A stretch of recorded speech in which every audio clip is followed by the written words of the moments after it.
नहार को पता चला रूही का सच। तभी नहार ने रूही को बताया रोमल का सच, और रूही ने दिया नहार का साथ। तभी नहार रूही ने मिलकर सोनी और शीतल का किया खेल खत्म। जी हाँ दोस्तों, अब ऐसे में जब रूही अपनी जान की परवाह किए बिना नहार की जान बचा लेती है, उस पल नहार का दिल कांप उठता है और उसका शक अब यकीन में बदल जाता है। नहार समझ जाता है कि जो उसके साथ राहत बनकर रह रही है वह कोई और नहीं बल्कि उसकी रूही है। तभी दादी भावुक होकर कहती हैं, राहत, आज तुम्हारी वजह से हमारे नहार की जान बच गई। अगर आज तुम यहाँ न होती तो न जाने क्या हो जाता। दादी की बात सुनकर नहार गंभीर स्वर में कहता है, दादी, मेरी जान राहत ने नहीं बचाई। दादी हैरान होकर कहती हैं, नहार, तुम ये क्या कह रहे हो? हम सब ने अपनी आंखों से देखा है कि राहत ने अपनी जान पर खेलकर तुम्हें बचाया है। तभी नहार धीरे धीरे रूही के चेहरे से दुपट्टा हटाता है और अगले ही पल सभी के सामने रूही का सच आ जाता है। रूही को देखकर पूरे परिवार के होश उड़ जाते हैं। कोई विश्वास नहीं कर पाता कि जिसे वे राहत समझ रहे थे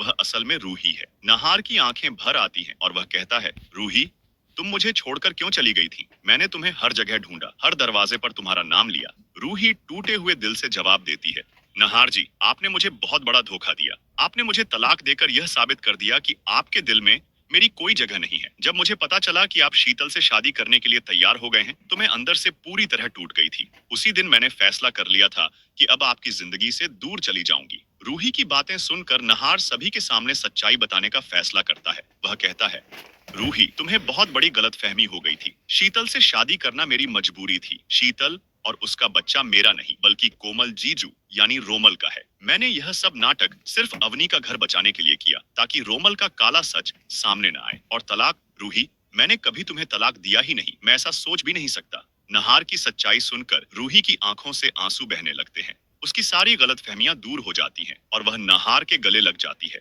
एक बार फिर नहार और रूही एक हो जाते हैं। लेकिन कहानी यहीं खत्म नहीं होती दोस्तों। इसी बीच रोमल का काला सच सबके सामने आ जाता है। सोनी और शीतल की सारी चालें नाकाम हो जाती हैं और उनका खेल पूरी तरह खत्म हो जाता है। अब सवाल ये है कि जब अवनी को रोमल की सच्चाई पता चलेगी तो क्या वह उसे माफ कर पाएगी, या फिर क्या अवनी और रोमल का रिश्ता हमेशा के लिए टूट जाएगा? तो दोस्तों, आपको क्या लगता है, क्या अवनी रोमल को अपनाएगी या होगा तलाक? अपनी राय कमेंट में जरूर बताइए। और अगर आप चाहते हैं कि नहार और रूही हमेशा हमेशा के लिए एक रहे और वो कभी अलग ना हो, तो आप इस वीडियो को लाइक करके चैनल को सब्सक्राइब कर लें।